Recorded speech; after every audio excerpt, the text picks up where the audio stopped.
সবকিছুই ছিল নিখুঁতভাবে পরিকল্পিত। রাজধানীর অভিজাত এক এলাকায় ভাড়া নেওয়া হয় একটি কনভেনশন হল। ভেতরে চলছিল প্রশিক্ষণ, বাইরে নীরবতা। কেউ জানে না বাংলাদেশ নামের দেশটির ভবিষ্যৎ নিয়ে এক ভয়ঙ্কর খেলা শুরু হয়ে গেছে।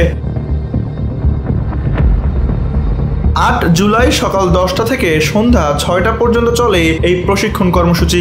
ভেতরে ছিলেন 400 জন। তাদের কেউ পরিচয় দিয়েছিলেন রাজমিস্ত্রি, কেউ কাঠমিস্ত্রি, আবার কেউ বিদেশগামী শ্রমিক। কিন্তু ছদ্মবেশের আড়ালে তারা ছিলেন ছাত্রলীগ, যুবলীগ ও আওয়ামী লীগের বাছাই করা সদস্য। তাদের প্রশিক্ষণের বিষয় ছিল বিস্ময়কর ও উদ্বেগজনক।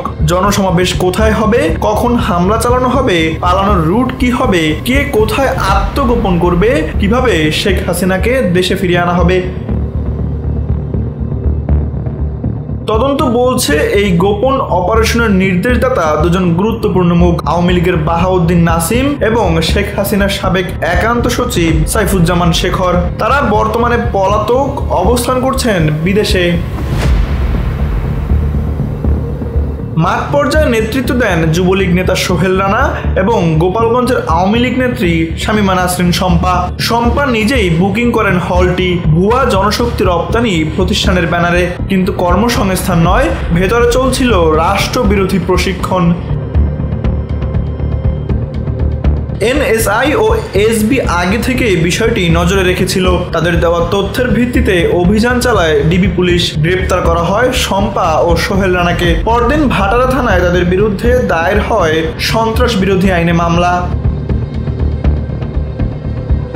তাদের স্বীকারোক্তিতে উঠে আসে আরও বিস্ফোরক তথ্য। ঢাকার বাইরেও ছড়িয়ে আছে এই নেটওয়ার্ক। উদ্দেশ্য একটাই, দেশকে অস্থিতিশীল করে তোলা, সুশাসনের ভিত্তি নাড়িয়ে দেওয়া এবং শেখ হাসিনার প্রত্যাবর্তনের পরিবেশ তৈরি করা। আইন শৃঙ্খলা বাহিনীর শীর্ষ পর্যায়ে বলছে 29 জুলাই থেকে 8 আগস্টের মধ্যে বড় ধরনের হামলার আশঙ্কা রয়েছে। ঢাকা রেঞ্জের ডিআইজি রেজাউল করিম মল্লিক জানান, এই সময়ের মধ্যে যে কোনো ফ্যাসিবাদী তৎপরতা কঠোরভাবে দমন করার প্রস্তুতি নিয়েছে তারা। তানভীর আহমেদ, এনপিবি নিউজ।